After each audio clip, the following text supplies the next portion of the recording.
Hindi galing kayo. Sige ko. 1, 2, 3, go from the start. Ako po si Tato.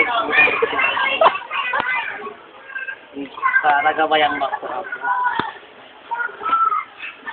Ito po akong GR ko.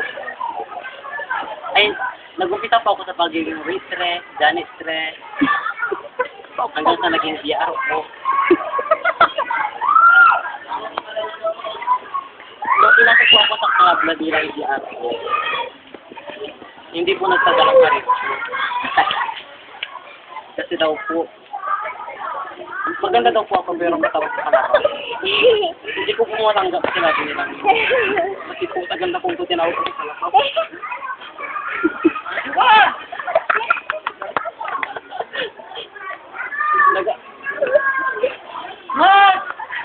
Hindi ko na po kaya hindi ko po kaya yung pinapagaw nila sa akin.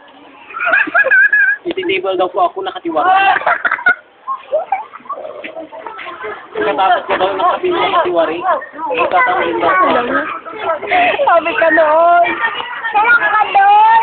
Ano sabi niya tatay?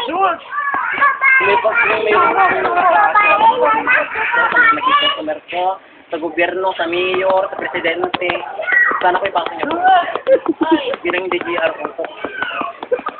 Meron doon. Yan ang ano. Kinti. Ay, magdadagdag kayo. Ginagawa ko pong lahat para mapasma. Lima. Kita niya naman po. Pagkakarkar ng Pilipino ginagawa ko. Hanggang sa hita po, hanggang biguti ginawa ko. Ultimo, ang ganda kong ngipin, isa ng lapo para lang kumita ako. Oo, maawa. Puting-ngipin mo. Kasi wala po, hindi talaga ako ating. Wala po. May kalasaran mo, wala akong puso. Tinatawag mo. Hey. At sa mga may utang pa sa akin. Sa mga may utang pa sa akin. Yung mga janitor, maawa na kayo. Wait na ako.